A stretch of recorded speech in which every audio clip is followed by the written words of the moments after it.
21 years ago, a historic winter snowstorm moved into central North Carolina, dumping up to 2 feet of snow in just a matter of hours. The snow caught people and experts off guard, including meteorologist Bill Ray, who was working on air at the time.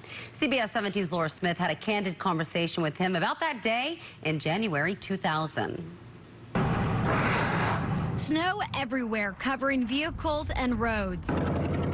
This is what central North Carolina looked like January 25th, 2000, a day that's hard to forget.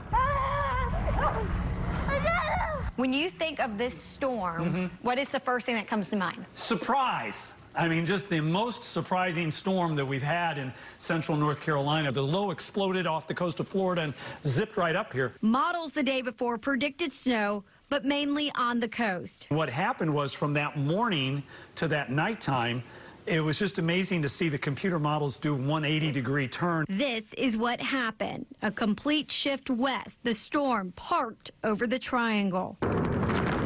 You open up your door and you're like, oh no, wrong forecast. So I was stuck at home, and when I opened the door in the morning to see the snow piled up on the window, it's just never seen anything like it. Raleigh-Durham recorded 20.3 inches of snow, the all-time single snowstorm record.